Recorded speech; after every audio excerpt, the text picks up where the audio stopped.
Indahnya hingar-bingar lampu kota Jakarta di waktu malam tiba. Lalu terlihat di mana Suci yang baru saja pulang bekerja disambut oleh Ibu Jihan yang tengah terduduk santai, yang memang menunggu kedatangan Suci pulang dari pekerjaannya. Lalu di sini Ibu Jihan pun menanyakan bagaimana pekerjaan ataupun aktivitas Suci hari ini. Suci pun menjawab jika memang aktivitasnya untuk hari ini cukup lancar. Ibu Jihan yang mendengar hal tersebut terlihat sangat senang dan mendoakan semoga Suci betah di sana dan pekerjaannya pun lancar serta apapun itu yang terbaik untuk Suci. Namun di sini Suci pun menceritakan kepada Ibu Jihan jika tadi dirinya mencoba berbicara kepada Kinan. Dan Suci bilang jika seharusnya mereka pun harus pindah dari kediaman Kinan karena Suci merasa sudah terlalu lama mereka merepotkan ataupun tinggal bersama dengan keluarga Kinan. Dan Suci juga sudah mempunyai cukup uang untuk membiayai hidup Ibu Jihan dan Aisyah. Serta Suci pun tidak ingin selalu tergantung kepada keluarga Kinan. Namun sepertinya Kinan pun tidak memperbolehkan hal tersebut dengan alasan Kinan sangat mengkhawatirkan dengan kondisi Ibu Jihan. Lalu Ibu Jihan pun yang mendengar ucapan dari Suci tentang pendapat Kinan yang tidak memperbolehkannya pergi dari kediaman Kinan. Lalu di sini Ibu Jihan pun merasa jika Kinan memang baik sekali. Karena meskipun Almira sudah tidak ada, tapi Kinan tetap sayang dan perhatian kepada keluarga Almira, termasuk kepadanya dan Suci serta Aisyah. Lalu di sini Suci pun meminta izin mandi karena Suci merasa sangat gerah seharian setelah melakukan aktivitasnya. Namun sebelum Suci beranjak pergi untuk mandi, di sini Ibu Jihan pun memastikan ataupun melihat kalung yang Suci kenakan.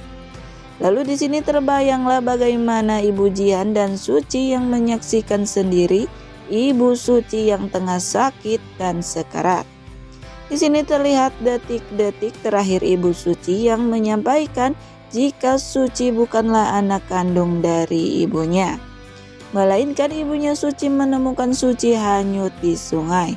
Dan di sini ibunya Suci pun merawat dan membesarkan Suci. Namun sebelum ibu angkatnya Suci meninggal, dirinya pun memberikan petunjuk sebuah kalung yang berliontinkan huruf P. Dan dengan kalung tersebut semoga Suci dapat menemukan keluarga kandung yang sebenarnya. Lalu di sini Ibu Jihan pun mengatakan kepada Suci jika dirinya mendoakan agar Suci suatu saat nanti dapat menemukan keluarga kandungnya.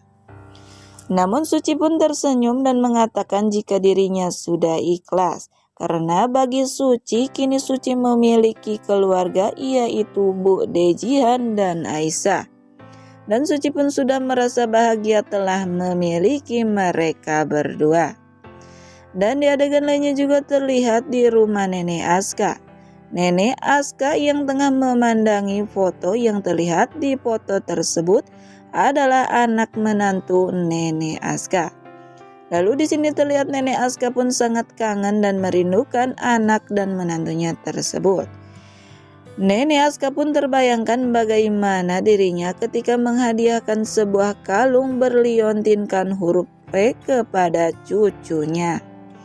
Lalu Nenek Aska pun memakaikan sendiri kalung tersebut kepada cucunya yang disaksikan juga bersama anak dan menantunya, yaitu mungkin adalah orang tua dari Suci yang sebenarnya.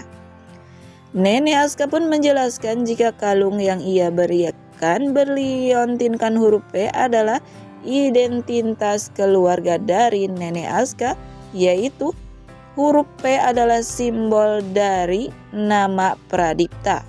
Lalu di sini Nenek Aska pun meratap dan bertanya-tanya di manakah cucunya saat ini.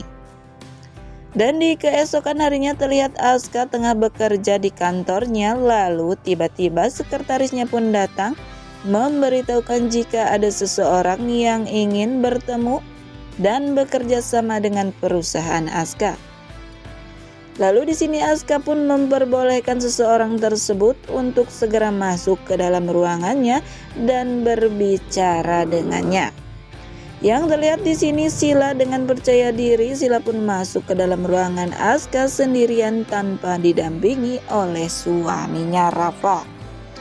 Sila pun langsung menghampiri Aska yang tengah bekerja dan mengenalkan dirinya kepada Aska. Setelah mereka berdua berkenalan, akhirnya Sila pun dipersilakan duduk. Lalu Aska pun bertanya kepada Sila, ada keperluan apa dan apa tujuan Sila datang ke kantor Aska, sehingga Sila menemui Aska secara langsung.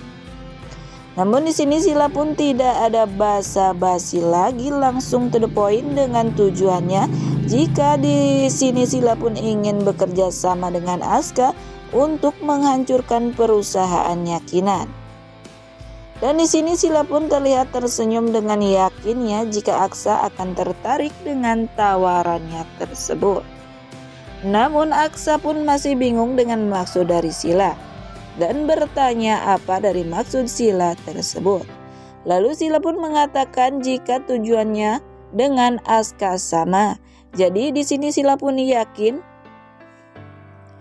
dan pasti jika tujuan mereka sama, yaitu ingin menghancurkan pasar milenial, dan jika mereka bekerja sama di sini, Sila pun yakin akan dengan cepat menghancurkan perusahaan Kinan, yaitu pasar milenial tersebut.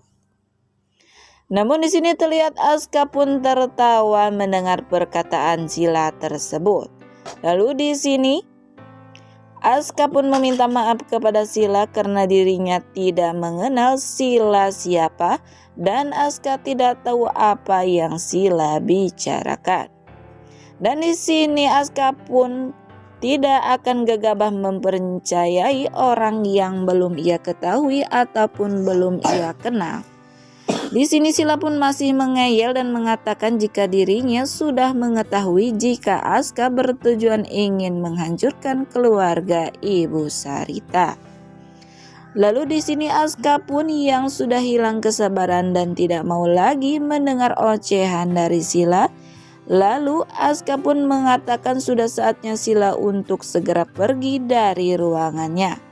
Karena di sini Aska pun beralasan jika dirinya sedang banyak pekerjaan. Lalu di sini Aska pun kembali memanggil sekretarisnya untuk cepat membawa Sila keluar dari ruangannya. Karena di sini Aska pun merasa terganggu dengan adanya Sila. Sila pun mencoba terus membujuk agar Aska mau bekerja sama dengannya saat itu juga. Dirinya pun mengatakan jika Sila pun belum selesai menjelaskan. Namun Aska yang pada akhirnya maksudnya sekretarisnya yang dipanggil Aska pun datang. Lalu di sini dengan masih sopan sekretaris Aska pun meminta agar Sila segera keluar dari ruangan Aska. Namun di sini Sila pun terlihat masih ngeyel dan mengatakan jika dirinya mempunyai rencana yang sangat bagus dan apakah Aska tidak mau mendengar rencananya tersebut terlebih dahulu. Aska pun tidak banyak bicara dan hanya tersenyum saja. Lalu sekretarisnya pun dengan tegas kembali meminta agar Sila segera keluar dari ruangan Aska. Yang pada akhirnya Sila pun mengalah dan permisi keluar dari ruangan Aska tersebut. Lalu yang selanjutnya terlihat di pagi hari. Giman yang tengah menyapukan sampah di halaman rumah Kinan. Lalu tiba-tiba datang 2 orang pengendara motor yang melempari rumah Kinan dengan telur busuk. Diman dan Yuyun pun langsung yang mengetahui hal tersebut. Lalu Yuyun pun berlari dan mengatakan kepada semua keluarga Kinan yang tengah sarapan. Jika di sini Yuyun mengatakan di depan Giman dilempari telur busuk oleh orang yang tak dikenal. Lalu di sini Kinan dan Ibu Sarita pun bertanya-tanya, ulah siapakah orang yang telah melempari rumahnya dengan telur busuk? Nah, Guys, mungkin itulah sekilas ulasan sinetron Suci Dalam Cinta yang dapat channel ini hadirkan.